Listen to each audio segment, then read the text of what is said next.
sus Biblias, por favor, en el libro de Efesios, capítulo 1, versículo 6. Efesios, capítulo 1, versículo 6, el tema de esta mañana, el primer y más grande propósito de tu vida, alabar la gloria de Dios. ¿Recuerdan, hermanos?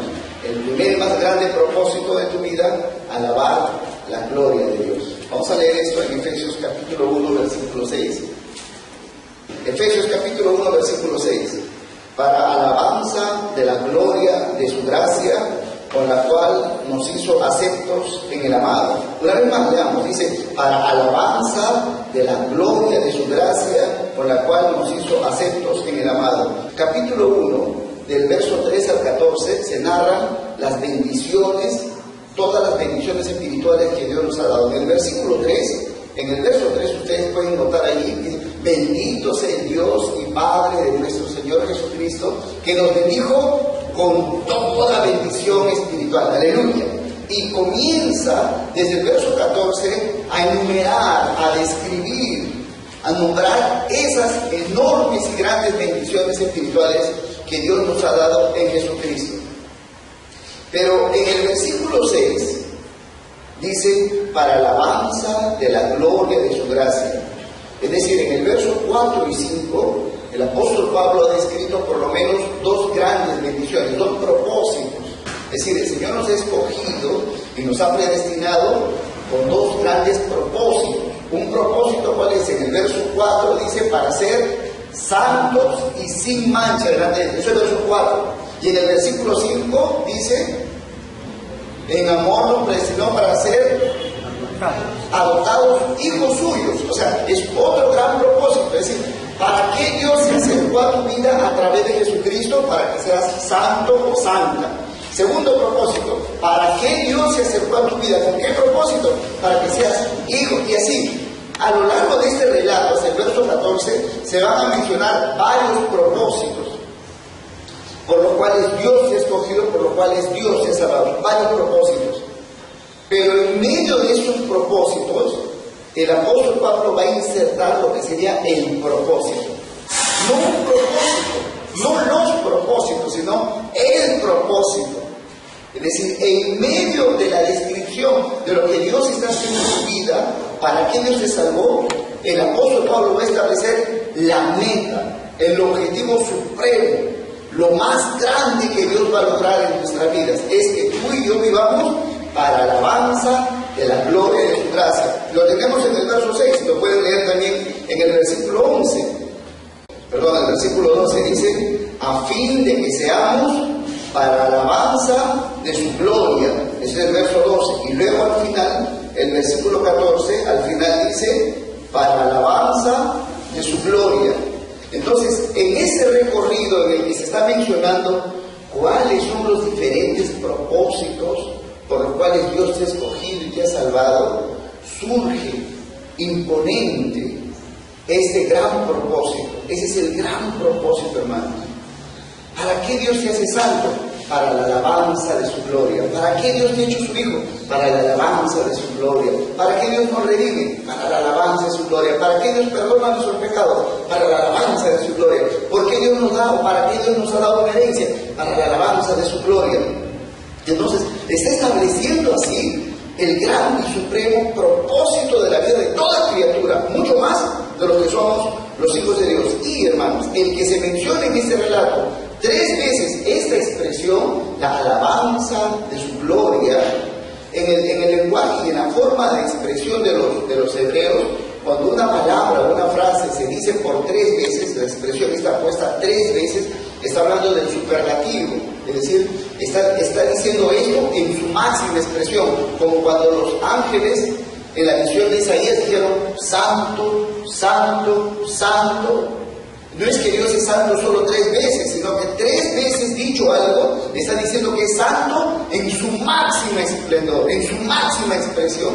Entonces, cuando aquí el apóstol Pablo menciona 3 veces para la alabanza de su gloria, para la alabanza de su gloria, para la alabanza de su gloria, está diciendo, porque ese es en su máxima expresión el propósito de tu vida.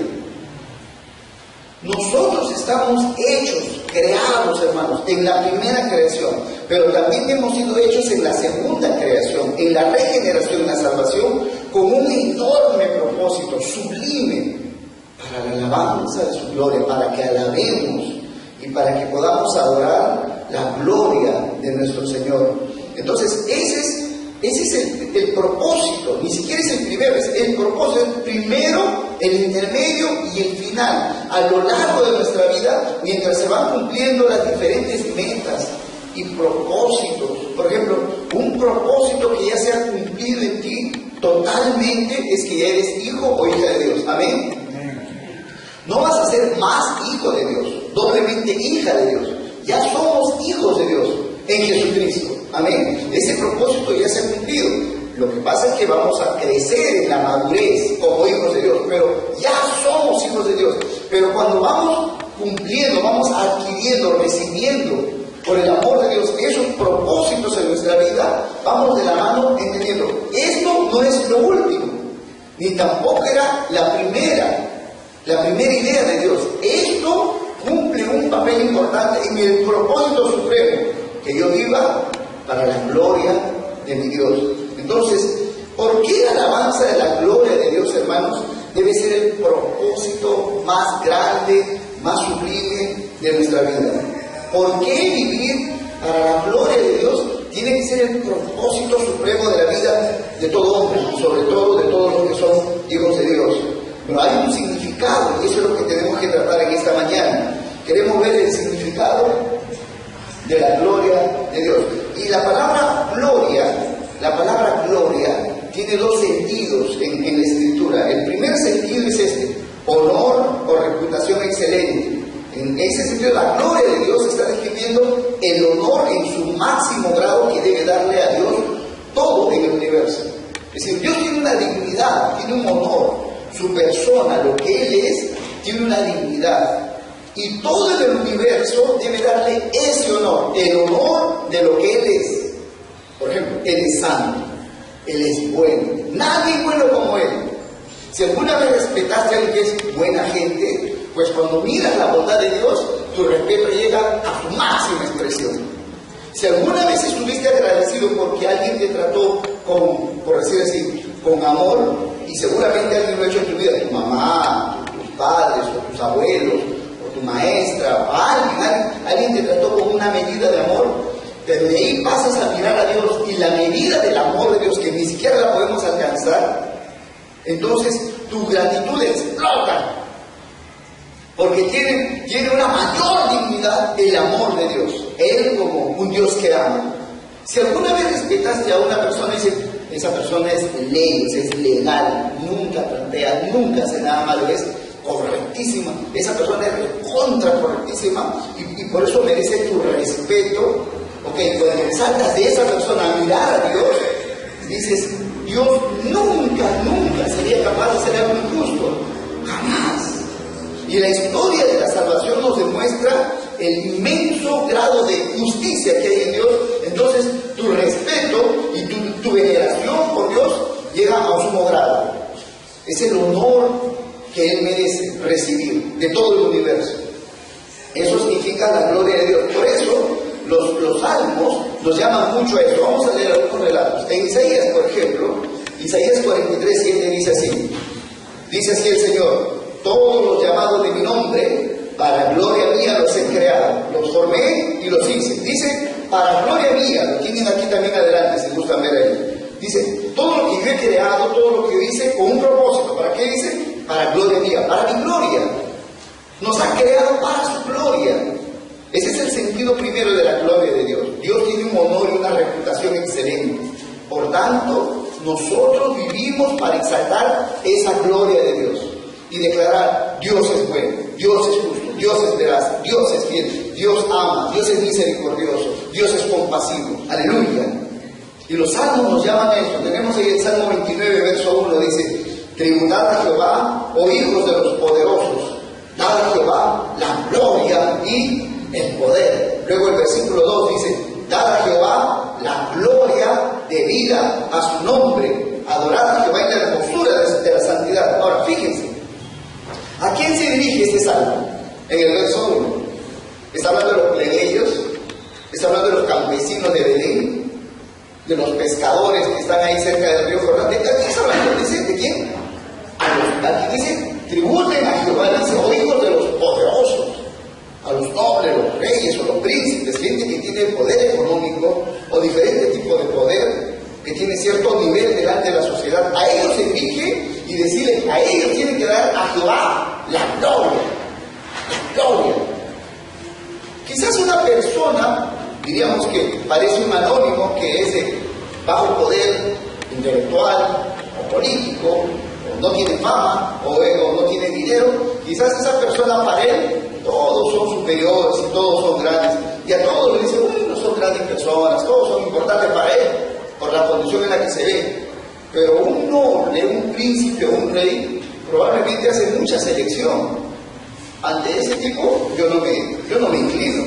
Es más, ante ese tipo yo ni siquiera lo saludo. Pero al tal que parece que tiene más que yo, a él sí le respeto. Y Dios dice así en este salmo, tributen los poderosos. ¿A quién? A Dios. A Dios. Porque nuestra mirada no debe estar puesta a los hombres, sino a Dios. Y dice en el verso 2, dice, den a Jehová la gloria debida a su nombre, a su persona. Hay una gloria que Él merece, una dignidad, un respeto y devoción que merece, su gloria. Entonces, esta es la primera acepción, el primer sentido de la palabra o la expresión, la gloria de Dios. Veamos el siguiente. El siguiente significado es esa luz brillante que rodea la presencia de Dios. Es ese resplandor que rodea la revelación que Dios hace de sí mismo. Es como en la noche no disfrutamos del sol y no lo vemos. Y si vivimos toda nuestra vida en la noche, quizás conoceríamos del sol solo en teoría, pero nunca lo hemos visto. Pero si estás en la noche y esperas despierto el amanecer, de pronto en pleno verano comienza a rayar el alma y se levanta algo imponente que arroja de su presencia las tinieblas y la oscuridad e inunda todo lo que tú ves a tu alrededor, lo inunda de luz. Aún tu foco, tu fluorescente, tu lamparita no sirve de nada, pero la gloria del sol, la gloria imponente que al mediodía cubre todo.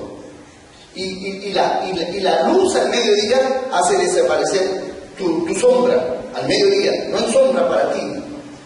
Es la luz, es la gloria del sol. Entonces, cuando hablamos de la gloria de Dios, estamos hablando de ese resplandor, el esplendor que bota la presencia de Dios, que cubre la presencia de Dios. No es su propia presencia, es lo que produce la presencia de Dios. Es como un vestido con el que Dios está cubierto, una luz brillante, maravillosísima, y esa luz es producida por la revelación que Dios da de su carácter. Como que tú vas al teatro y bueno, te invitan a ver una obra de teatro y dicen, ¿quién va a actuar? Tal y tal. Ah, bueno, al tal lo conozco, el resto no sé, vamos a ver qué tal nos va. Y te sientas y comienza la obra de teatro y quedas tan impactada por alguien que actuó y que tú no conocías, que cuando damos crédito dicen que aquí Felipe Los Palotes y aquí fulano tal, y tú te has fijado en esa persona, te impresionó tanto su actuación que te levantas y lo aplaudes a rabiar. Lo aplaudes a rabiar. Eso es lo que ha producido lo que Él ha revelado de sí. En su actuar te ha mostrado lo que Él es, su capacidad. Mientras no actuaba, estaba ahí, no sabías nada de Él. Cuando comienza a actuar, o si vas a un recital o a un concierto y alguien canta o toca de una manera que nunca habías visto o oído, te produce un sentimiento de alegría, de respeto, de admiración, que así es. Cuando Dios comienza a revelarse, comienza a revelar lo que Él es, o sea, a mostrar lo que Él es, comienzas a ser impactado por la gloria de Dios. Como el sol va saliendo, y mientras está más fuerte, tú ya no lo puedes mirar. No puedes, es muy fuerte el brillo de la gloria del sol. Así es Dios. Mientras Dios se va manifestando más a tu vida, mientras Dios se va mostrando más, se va revelando, mostrándose, se da a conocer a tu vida ante tus ojos, comienzas a ver una luz, algo que sale de Él, que es producto de lo que conoces de Él. Y solamente te queda en asombro adorarlo y alabar su nombre. Aleluya. Entonces la gloria de nuestro Dios es esa luz que rodea la excelencia propia de su carácter. Entonces, hermanos, en este relato que hemos leído de Efesios 1:6, el apóstol dice, recuérdese, hay un propósito sublime en tu vida. No es ni siquiera que tú seas santo y sin mancha. Ese es un propósito. Ese es un propósito. Pero hay un propósito más. El propósito es que tú vivas para alabar y darle alabanza a la gloria de Dios, a ese honor que Dios tiene, a esa manifestación que Dios hace, que cuando Dios pasa, no te puedes callar. Cuando Dios comienza a pasar y muestra lo que Él es, no puedes callarte ni quedar ni distraído. Está pasando Dios y buscar quién vende caramelo por aquí, quién me consigue una gorrita para el sol. No te puedes distraer. Está pasando Dios y tienes que gritar, exaltar su nombre, caer postrado ante su presencia. ¿Por qué? Porque está manifestando su gloria y su gloria te lleva a adoración. Veamos algunos versículos acerca de esto. El Salmo 104, verso 1 dice así: bendice alma mía Jehová, Jehová Dios mío, mucho te has engrandecido, te has vestido de gloria y de magnificencia. Aleluya. Versículo 2 dice: el que se cubre, está hablando de Dios, el que se cubre de luz como de vestidura, que extiende los cielos como una cortina. Está hablando en metáforas el salmista. Hay una gloria, es un vestido espléndido que cubre la presencia misma de Dios. Eso es su gloria. Y esa gloria es precisamente la manifestación de su carácter, los atributos de Dios. Luego el Salmo 24:10, David compone este salmo para hablar de Jesucristo como el Rey de Gloria. Pero pregunta, ¿quién es este Rey de Gloria? Porque era el único que podía entrar al trono santo de Dios, al monte santo de Dios. ¿Quién es este Rey de Gloria? Dice, Jehová de los ejércitos, Él es el Rey de la Gloria, nadie más. Y cuando Dios dice, cuando Él mismo, David dice, que Jehová es el Rey de la Gloria, está trayendo al tacho toda la gloria que pueda haber entre los hombres. Es como, por ejemplo, ustedes han oído esta expresión, la Tierra Santa. ¿Han oído esa expresión? ¿Sabemos a qué se refiere la Tierra Santa? Se refiere a Jerusalén, ¿cierto? Al Israel de Dios. Para los judíos, cuando preguntaban de dónde eres, un foráneo o en un lugar X, ¿de dónde eres? Un hebreo, un israelita, diría de la Tierra Santa. Pero ni siquiera eso, hermanos. Ni eso a la Tierra Santa. Los judíos hablan así.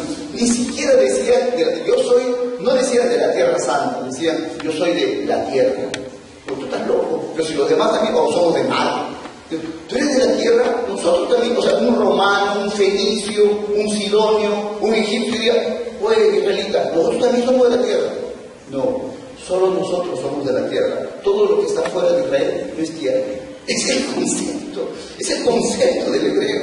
Porque esto solo es tierra porque es de la tierra que Dios nos dio. Todo lo demás es asqueroso. Por eso un judío soñaba en salir de Israel. Al contrario, si un judío por X razones llegaba a salir de Israel, su sueño era volver a Israel, volver a su tierra, porque esa era la tierra santa. De la misma manera, en este relato, hermanos, dice David gritando, ¿quién es este Rey de Gloria? ¿Quién es? Dice, Jehová es el Rey de la Gloria, pero los demás reyes tienen gloria. Es como comparar la gloria del sol al mediodía con la gloria de una vela. Ni te das cuenta que está prendida la vela. No es nada. Toda la gloria del rey de Egipto, del rey de Roma, toda la gloria de un emperador romano, no es nada. Es sombra y tinieblas frente a la luz de la gloria de Dios. Por eso David está exaltando aquí Jehová y se refiere a Jesucristo. Él es el Rey de la Gloria. Entonces, hermanos, estos dos significados son los que me llevan a entender un poco más este concepto de la gloria de Dios, para entonces entender por qué tenemos que alabar a Dios, por lo que Él es, porque conozco más y más de lo que Él es, su grandeza, su poder, su santidad, su bondad, su amor. ¡Aleluya! Esto es precioso, hermano. Y los hombres que despreciaron esto,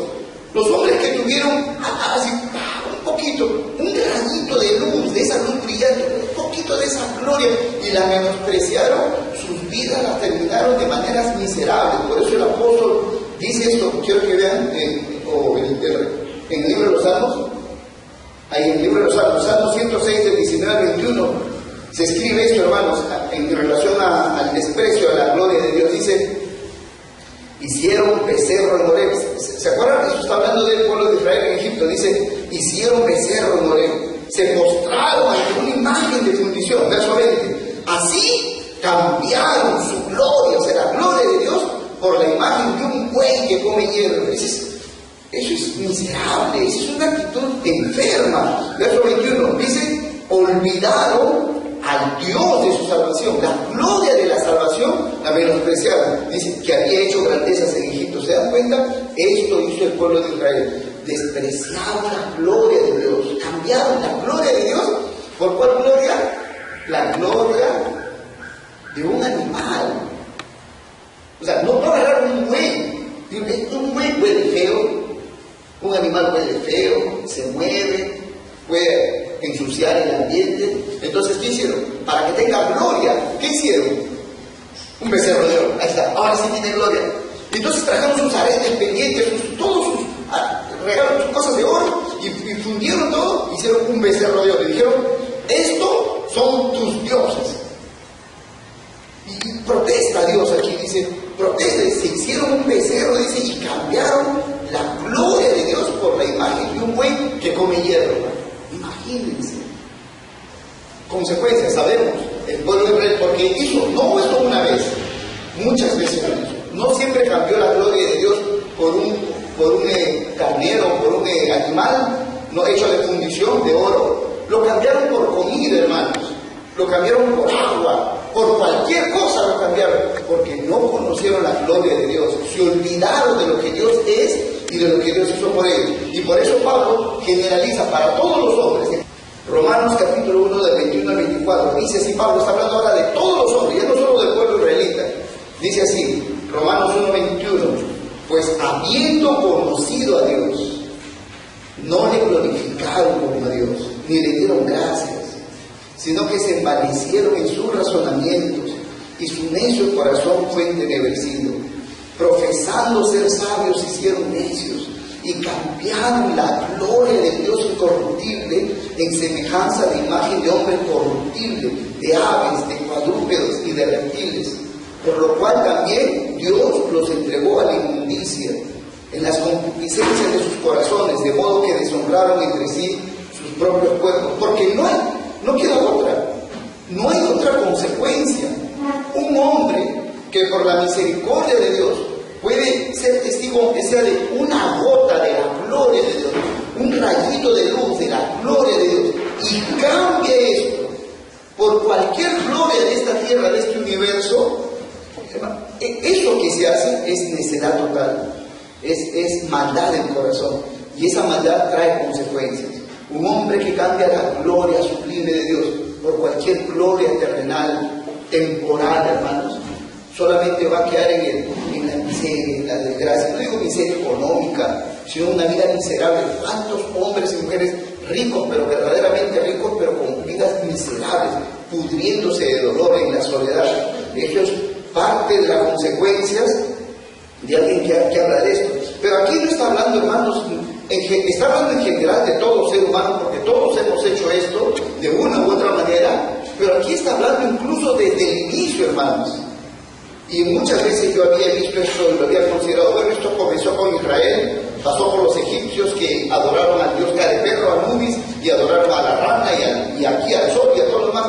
No, esto comenzó con Adán, y si ustedes leen un poquito más, se pueden dar cuenta que precisamente está hablando del inicio. Fue en Adán que conoció a Dios. Nadie, ningún hombre, hermano, ni siquiera el hijo de Adán, Set o Abel, ningún hombre vio la gloria de Dios como la vio Adán y como la vio Eva. Ellos en el huerto estaban rodeados de esa luz preciosísima. La gloria de Dios inundaba, no era una luz física, era la gloria del conocimiento de la bondad, del amor, la ternura, el afecto, la veracidad, la justicia, la fidelidad de Dios. Eran los atributos que rodeaban como un arco iris, la presencia de Dios. Nadie vio esto, Adán y Eva sí lo vieron, pero despreciaron esto por la voz de una culebra. Como dice el relato en el verso 23, cambiaron esta gloria de Dios, y al final dice, y de reptiles. Fue capaz, el hombre Adán, fue capaz de dejar de lado esa voz sublime que le habló en Génesis 1 cuando le dijo, te bendigo, y serás Señor de la creación. Y podrás ser Señor de los animales y las aves y los peces, todo está bajo tu dominio, te lo entrego a ti. Esa voz preciosa la tiró al tacho por oír la voz de una culebra. Le hizo caso a un animal, y ni siquiera un animal precioso, hermanos. Si hubiera sido un pavo real, bueno, no sé, ¿no? Un dinosaurio, quizás, si hubiera un dinosaurio, ya está bien, te hago caso, ¿no? Una culebra, hermanos, una culebra. Un reptil. Es denigrante eso. Esa maldad del corazón trae como consecuencia que el hombre se envuelva en la negrura de su mente haciendo cosas que lo destruyen, y el hombre así se autodestruye. Entonces, los hombres que han despreciado esa gloria de Dios, hermanos, nunca en lo que buscan aquí en la tierra, nunca encontrarán algo que sea realmente glorioso. Nunca, nunca, nunca. Uno puede ver, ustedes saben, el extravío que se ve, y ahora está tan notorio esto en la televisión, en internet, se ve cómo este movimiento fuerte que se da en los diferentes pueblos, ¿no?, para legalizar el matrimonio homosexual y diferentes prácticas que según la Biblia son aberrantes. Uno puede ver ahí, hermanos, uno no puede ver ahí la maldad de Dios, sino uno puede ver el extravío del ser humano. ¿Cómo el hombre, hermanos, puede ser capaz de hacer esto? Pero no solo cómo puede ser capaz de hacer cosas que son tan dañinas contra su propia salud, como son prácticas que dañan las culturas, porque las culturas que han caído, imperios, Roma, Grecia, los grandes imperios, grandes, Babilonia, grandes imperios fortalecidos con mucho poder político, económico, militar, grandes, han caído, y uno ve, ¿qué les faltó? No les faltó poder militar, ¿qué les faltó? ¿Sabiduría? ¿Quién va a decir que le faltó sabiduría a los griegos? ¿Quién va a decir que le faltó sabiduría a los romanos con el derecho romano? ¿Qué les faltó? ¿Por qué colapsaron esos imperios? Porque en el cimiento de la cultura, en el cimiento, hermanos, decayeron en esto, en su vida moral. Eran como animales, eran prácticamente como animales. Y eso es algo que se está manifestando ahora. Pero ¿por qué hacen eso? Porque el hombre está buscando algo que tenga gloria, y nunca le encontrará, porque despreció la gloria de Dios. Eso es importante para nosotros, porque podemos ser hijos de Dios como lo fue Adán y Eva. Podemos ser hijos de Dios como fueron los israelitas que salieron de Egipto, pero aún están buscando una gloria terrenal, que quizás no es malo. No es malo apreciar un paisaje, tampoco es malo apreciar una obra de arte, no es malo apreciar una melodía bien hecha, bien estructurada, y decir, su excelente canción, o mirar un cuadro, o incluso una comida, o el aroma de una flor, etc. No es malo observar esa gloria y tener satisfacción de esto. Lo malo es que, despreciando la gloria de Dios, podamos poner toda nuestra mirada de atención en la gloria de estas cosas terrenales. Eso es maldición. Y el hombre se va buscando, quiero algo más glorioso, más bonito, más noble, que me llene más el corazón. No se encuentra, hermanos, no se encuentra.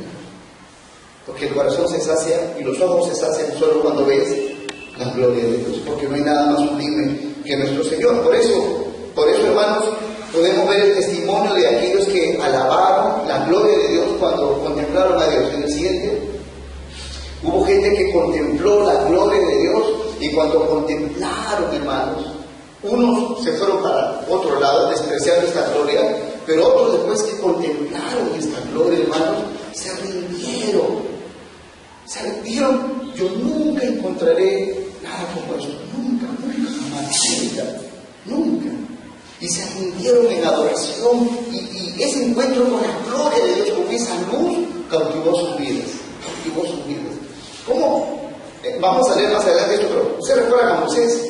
Moisés fue 40 años en el desierto, pastor de las ovejas de su suegro Jetro. Una vida tan interesante, hermanos.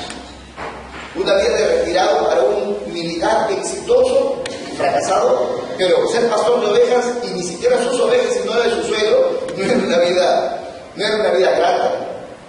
Pero la Biblia dice que estando él a los 40 años, cerca del monte Sinaí, él vio una zarza que ardía. Vio algo extraño, hermanos, y le llamó a esto la atención. Y dijo, voy a ir y voy a ver por qué causa esta zarza. La zarza es como un arbusto seco, que a veces no tienes que prenderle fuego. Por el calor del sol en el verano, solito se prende y se quema. Pero él vio esa zarza que ardía en fuego y no se quemaba. Y dice, yo iré a ver por qué causa esta zarza no se quema. Y cuando va allí, sale una voz que le dice a Moisés, Moisés, quita las sandalias de tus pies, porque este lugar horrible que ves es santo, porque Dios está ahí. Entonces, cuando Moisés contempla esto, hermanos, ¿qué hace? Se postra. Ese lugar es feo, es un lugar inhóspito, no es un lugar visitable, pero es un lugar en el que Moisés se encontró con la gloria de Dios. Aleluya. Hermanos, esto le cambió la vida a Moisés totalmente. Un hombre que ya no tenía propósito de vida, estaba esperando morir, entregar las cuentas a su suegro, y se acabó morir. Ya tengo 80 años, estoy para morir. Acabé mi vida, soy un fracasado, no logré mis sueños, estoy para morir. Pero ese encuentro con la gloria de Dios le cambió la vida para siempre, aleluya.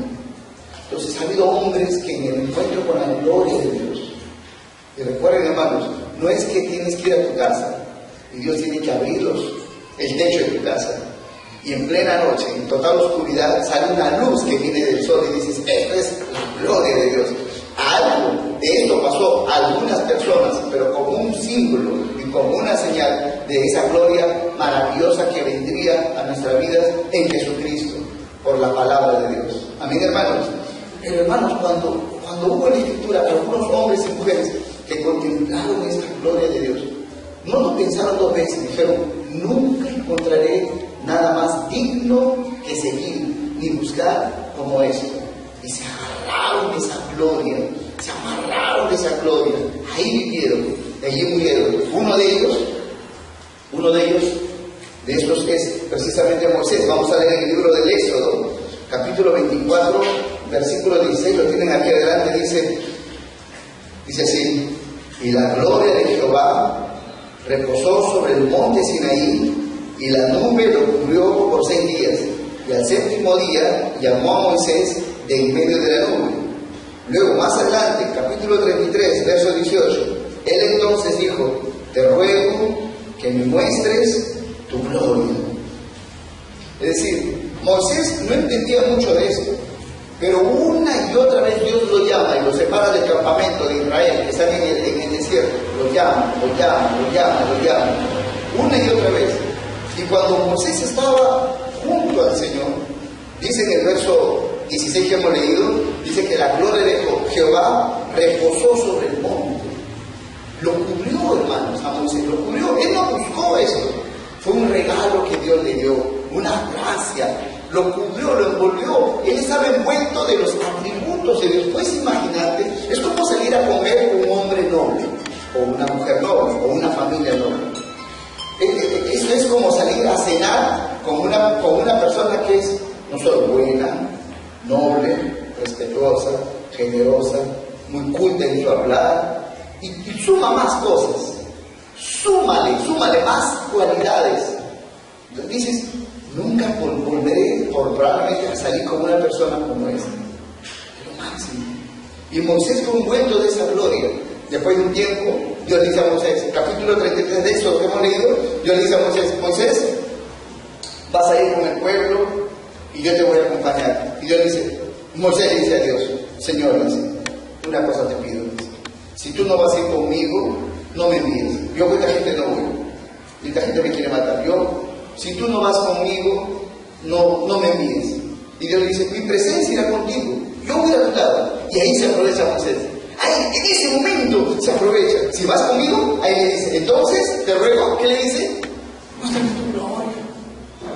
No solo camina, quiero brilla delante de mí. Abre tu pecho, abre tu corazón. Quiero ver la inmensidad de lo que tú eres. Porque tanta gloria que había visto Moisés, hermanos, en Egipto, tanto oro, tanto brillo, tanto esplendor, era basura frente a la gloria de Dios que él vio. Él nunca pidió esto al inicio. Simplemente estaba envuelto en una nube que no se podía describir y no la describe. Nunca él ha descrito eso. ¿Qué viste Moisés? A nadie, ni a Josué. Nunca lo contó. Es como Pablo fue al tercer cielo. Cuéntanos, no lo ha contado. No se puede contar, no hay palabras. Mezcla todos los idiomas, no encuentras una palabra para describir lo que has visto. No se puede describir porque no hay nada comparado en la tierra. ¿Qué puede decir? ¿Es bonito? No, bonito es bonito que es un paisaje, bonito que un helado, bonito que es un árbol, bonito no calza allí, es algo más allá. No hay palabra humana para expresar lo que he visto. Pero Moisés solo le dio una cosa: muéstrame tu gloria. Mientras vamos caminando, abre tu corazón. Porque lo más glorioso, hermanos, es lo más glorioso, lo más precioso, lo más digno, lo más noble, en lo que tu ojo puede tener satisfacción total. Su gloria, su carácter. Que veamos otro caso, hermanos, rápidamente, otro caso. El pueblo de Israel, no siempre el pueblo de Israel fue duro y por decir rebelde, no, tuvo sus momentos, como tú y como yo, tuvo sus momentos. Pero en el pueblo de Israel se ve esta experiencia. Según de Crónicas, lo tenemos ahí, capítulo 7, verso 3, dice: y cuando vieron todos los hijos de Israel descender el fuego y la gloria de Jehová sobre la casa, se postraron sobre sus rostros en el pavimento y adoraron y alabaron a Jehová diciendo: porque Él es bueno y su misericordia es para siempre. Porque la gloria de Jehová lo que te revela es su carácter, lo que Él es. Por eso, Señor, quiero ver tu gloria. Como Moisés, tú dices: Señor, yo también quiero ver tu gloria. Ven a los estudios bíblicos, haz tu devocional y vas a ver la gloria de Dios. Dice: pero a veces es aburrido. Sí, puede ser. O porque el que expone es aburrido, o porque también la persona que va a oír no está con total ánimo de oír o leer la Biblia. Es verdad, pero persiste. Persiste como Moisés, que le dijo: Señor, muéstrame tu gloria.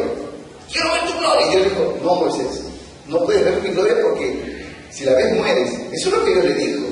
Pero Moisés dijo: bueno, está bien, solo decía. Era un decir. Así fue. No, Moisés se agarró del tobillo de Dios. Señor, no, muéstrame tu gloria. Y Dios le dijo: está bien, pero solo te voy a mostrar mis espaldas. Y lo llevo a un monte. Quédate aquí. Yo voy a pasar hablando. Cuando yo pase, solo verás mis espaldas. Está hablando metafóricamente. Dios no tiene pecho ni espalda, no tiene cuerpo. Está hablando: te voy a mostrar solo como una sombra de mi gloria, un poquito de mi gloria. No puedes ver todo, te mueres, no lo soportas con este cuerpo. Y Moisés dice: suficiente, Señor. Y Dios pasa y escucha la voz de Dios que dice: Jehová, Jehová fuerte, misericordioso, compasivo. Y le dio un temor reverente tan profundo que se esconde ahí, se esconde en un cuerpo, se esconde y adora al Señor. Eso produce un encuentro con la gloria de Dios. Si leyendo la Biblia no ves la gloria de Dios, sigue leyendo las Escrituras hasta que de las hojas de la Biblia salga la gloria de Dios, conociendo su carácter. ¡Aleluya! ¿Cuánto tiempo perdido, hermanos, Israel? En vez de pedir agua, maná, y esto, en vez de subir un puesto de pueblo, mira, ¿por qué no clamamos por la gloria de Dios? Porque si tú contemplas su gloria, sabrás totalmente que Él es bueno y nunca te hará daño. Y si Dios no nos da hoy día, es porque eso es lo mejor. ¿Por qué? Porque su gloria me muestra que Él es sabio. ¡Aleluya! ¿Y cuántos años de nuestra vida perdidos, hermanos, buscando las glorias de esta vida?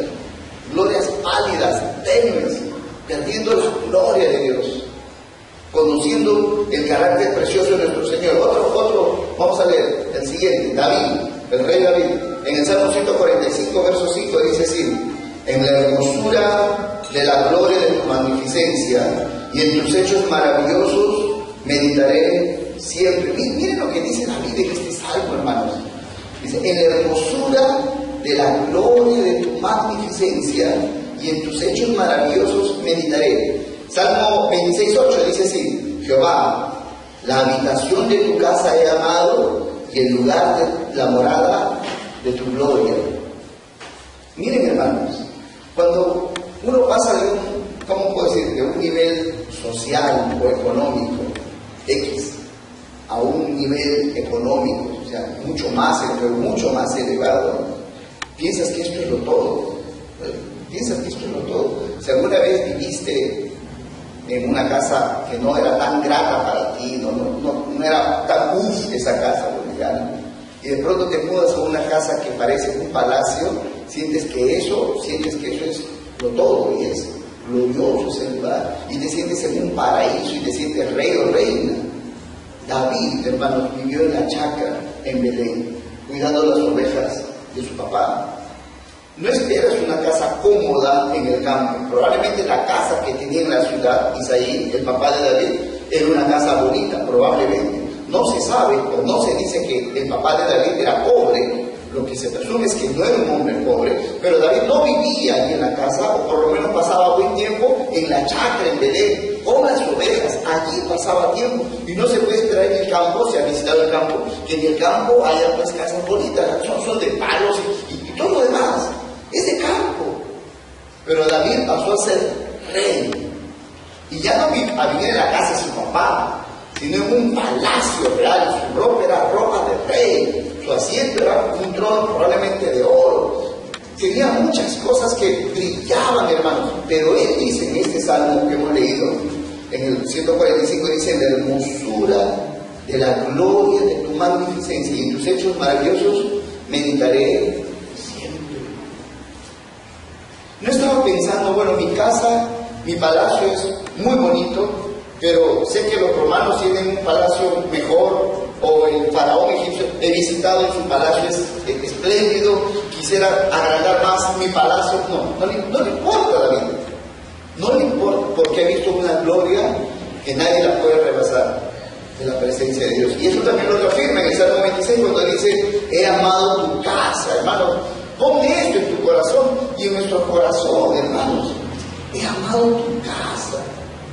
No es que le gustó pues la cortina, no está hablando de eso. El tabernáculo que tenían ellos antes de pisar el templo, porque su hijo Salomón lo hace, estaba con cortinas, no tan pues, era bonito, pero no era una construcción, no era una edificación, era una carpa desarmable. Pero él dice: he amado tu casa.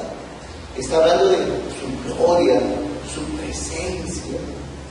Porque cuando estoy delante de ti puedo ver todo lo que tú eres, la grandeza de lo que tú eres, tu ser. Eso es lo que anhelaba David. Uno más, veamos Esteban. En el libro de Hechos, Esteban estaba predicando, el capítulo 7, versículo 55. Al final de su mensaje, cuando la gente ya no estaba pensando: ¿cómo lo matamos? A piedrones, que se lo coman los cocodrilos. Los judíos y fariseos lo odiaban por toda su alma por su mensaje. Dice así: pero Esteban, lleno del Espíritu Santo, puesto los ojos en el cielo, vio la gloria de Dios y a Jesús que estaba a la diestra de Dios. Y dijo: he aquí, veo los cielos abiertos y al Hijo del Hombre que está a la diestra de Dios. Y con eso lo agarran y lo llevan para apedrearlo. Miren, hermanos, él había terminado de predicar. Terminando de predicar, estando lleno del Espíritu Santo, vio la gloria de Dios. Hermanos, ese encuentro, esa mirada con la gloria de Dios, que solo Dios se la considera quien Él quiere, Él la pudo experimentar. Y en ese momento, el peligro de que te maten, el peligro de que te apedreen o que te golpeen, desapareció totalmente. ¿Has estado frente a alguien que te quiere pegar? O frente a 2 o 3 personas que te están siguiendo y que te pueden dañar. ¿Has estado? Yo he estado, no una, varias veces, en situaciones realmente peligrosas, donde o tenía que correr, o ahí descubría si yo era un hombre de oración. Si no, ese día me convertí en un hombre de oración. ¿Has estado frente a alguien que sabe que te quiere matar? Pues eso produce algo en ti, ¿no? O miedo, o te pones a la defensiva, o por dónde escapo, algo. Si hay 1, 2 o 3 o 5 de esos que te quieren sacar la mugre o pegar, incluso matar, agraviar tanto que te pueden matar, eso produce algo en ti, hermano. Esteban estaba frente a una multitud y cada rostro lo quería matar a Esteban, desde las autoridades. No había quien lo defienda, pero vio la gloria de Dios y todos los rostros de endemoniados que tenía la gente no significaron nada para él. Ya no hubo miedo, desesperación. ¿A dónde escapo? ¿Quién me ayudará? Vio la gloria de Dios, hermanos. Vio al fuerte, Él me protege. Nadie me pone un dedo si Él no lo permite. Vio la gloria de Dios, entendió la soberanía de Dios. Estoy aquí porque Dios lo estableció. No porque esta gente mala me quiere matar. Si me matan es porque Dios lo estableció y alabado sea su nombre por eso. No perdió de vista la gloria de Dios. Y después lo dice, hermanos, veo los cielos abiertos. Veo al Hijo de Dios, aleluya. Y lo mataron. Y lo mataron. Y muriendo, hermanos, muriendo es que Él hace esta oración: Padre, no les tomes en cuenta este pecado. Porque recibió, como hemos estudiado las bienaventuranzas, bienaventurados los misericordiosos, porque ellos alcanzarán misericordia. Y Esteban en misericordia, porque había estado lleno de la misericordia de Dios, oró misericordiosamente para con sus verdugos. Esto es lo que pasa cuando tú y yo experimentamos la gloria de Dios y no la tomamos en menos, sino que nos entregamos asiduamente a eso, hermanos. Cuando nosotros nos rendimos a esto, hermanos, esa gloria de Dios no solo nos envuelve, sino que tu corazón queda tan sanado, tan fortalecido, tan extasiado, tan lleno, tan saciado, que de veras, hermanos, lo único que te queda en adelante, y esa es mi oración para mí, es seguir rogando: Señor, muéstrame tu gloria. Quiero ver más. Lo que Moisés decía: no quiero bajar del monte, no quiero bajar del monte. Su sueño era ser el líder de Israel. Una vez que lo logró, no quiso. Como a algunos presidentes les pasa, invierten, hacen de todo por ser presidente, y después, sáquenme de acá. Pues no sabía lo que era estar allí. Moisés soñó con ser el líder de Israel y sabía que era el plan de Dios. Pero cuando lo logró y Dios le concedió esto, no quiso más. ¿Qué quería? Estar con Dios. Estar con Dios es la plena realización de mi vida. Existo para su gloria, para alabar y exaltar la grandeza de la bondad, su amor, hermosura, justicia, etcétera, etcétera. Todos los atributos que Él nos ha revelado a nosotros. Pero quiero terminar mostrando esto. Si pueden volver a ver en Efesios 1:6. En Efesios capítulo 1, versículo 6, el versículo central que estamos leyendo es: para alabanza de la gloria de su gracia. Hay un añadido allí. En los otros versículos, el versículo 12 y el versículo 14, solo se menciona alabanza de su gloria. No se menciona la palabra gracia, el atributo de Dios, de la gracia. Solo se habla para alabanza de su gloria, o sea, de la gloria de Dios. Solo en este versículo se añade la palabra de su gracia, para alabanza de la gloria de su gracia. Entonces, yo quiero que comprendamos esto, hermanos.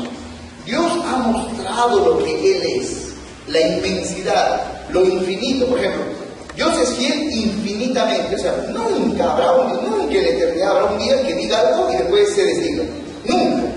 Lo que te dijo hace 1000 años, puedes creer que de acá a 10.000 años lo hará, porque Él es fiel. Eso sale de su atributo, que es la veracidad. Nunca miente. Aleluya.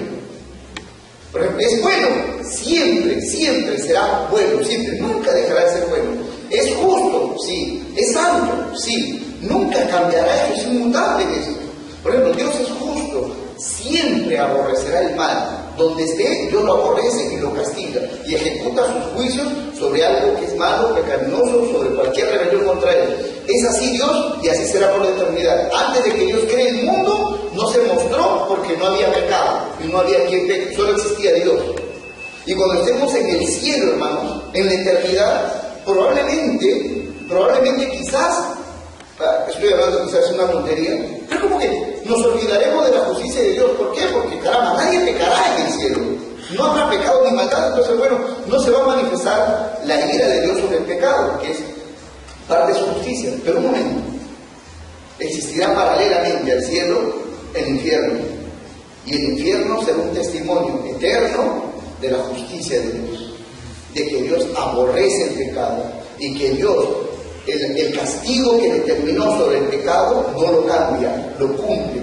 Dios determinó hacer un infierno de fuego, un lugar espantoso y horrible donde no habrá nada absolutamente de la presencia amorosa, tierna, afectiva de Dios, sino estará la presencia de Dios en su ira, en su enojo, en su cólera, por la eternidad. Y si Dios lo estableció así, así será. Y aunque nosotros no estaremos ni a una cuadra, ni siquiera sentiremos el olor del fuego o no escucharemos los gritos de los que están en el infierno, pero sabremos, hermanos, y tendremos conciencia de esto por el Evangelio, de que Dios nos salvó de un lugar horrible. Y ese lugar horrible es un testimonio de la justicia eterna, infinita de nuestro Dios.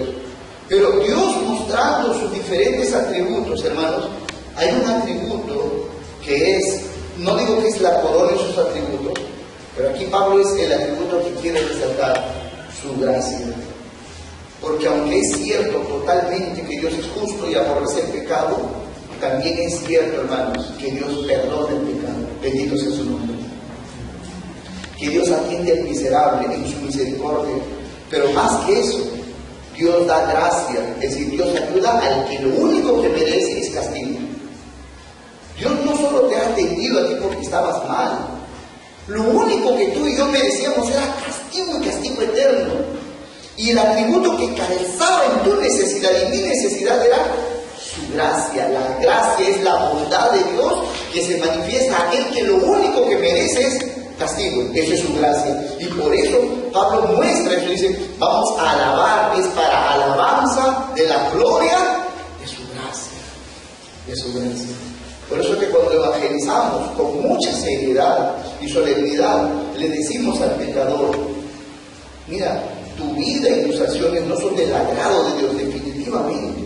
Y una muestra de esto es que Dios castigó tu maldad en su Hijo Jesucristo, mostrando su infinita justicia, porque aborrece Dios el pecado, la más mínima mentira, el robo de 10 céntimos, cualquier pensamiento impuro, no importa si no se ejecutó, es abominable ante la justicia y la santidad de Dios. Y Dios ejecuta justicia, pero Él está bañado en algo más. Su gracia, pero hay perdón para el pecador. Aleluya. Hay perdón para el pecador. Por eso alabamos a Dios por sus atributos, pero también alabamos y explotamos en alabanza acerca de su gracia. Yo era un pecador, digno de condenación, y según la santa ley de mi Dios, yo debo ser condenado y yo debo ser ejecutado. Pero Dios, como dice en el libro de Romanos, dice, donde abundó el pecado, sobreabundó su gracia. Por eso, hombres y mujeres que han visto la gloria de Dios, como Juan Bunyan, que era un pillo, un ladronzuelo por ahí en Londres, pero se convirtió al Señor y tuvo seguridad del perdón eterno de Dios, que nunca perdería su salvación. Escribió un libro famoso, y ese libro decía, gracia abundante para el más grande de los pecadores. Y ese libro era su testimonio, su autobiografía. Gracia abundante para el más grande de los pecadores. Así es.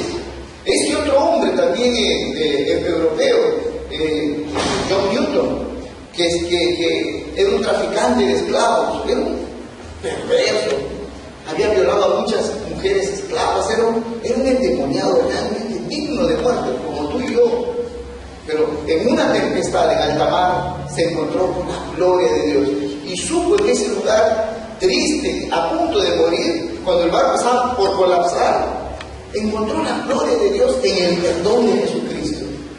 Y él escribió después, este hombre escribió un himno, quizás uno de los himnos más conocidos en el mundo cristiano evangélico, Sublime Gracia. Sublime Gracia. Aleluya. Porque cuando tú experimentas la gloria de Dios, hay un atributo que sale flotando hacia ti, su gracia. Porque ni siquiera merecemos ver la gloria de Dios. Ni siquiera, hermanos. Solo mereceríamos ver la copa de la ira de Dios. Uno de los atributos es que Dios tiene ira. Y es una bendición que Dios tenga ira, hermanos. Si Dios no tiene ira contra el pecador, hermanos, los pecadores así harían de todo en este mundo. Pero es bueno que Dios tenga ira y actúe en justicia y en castigo para con el pecador. Pero, ¿por qué no me castigó a mí entonces? Por su infinita gracia. Aleluya. Entonces, esto, hermanos, esta gracia preciosa de la gloria de Dios se ha manifestado en Jesucristo.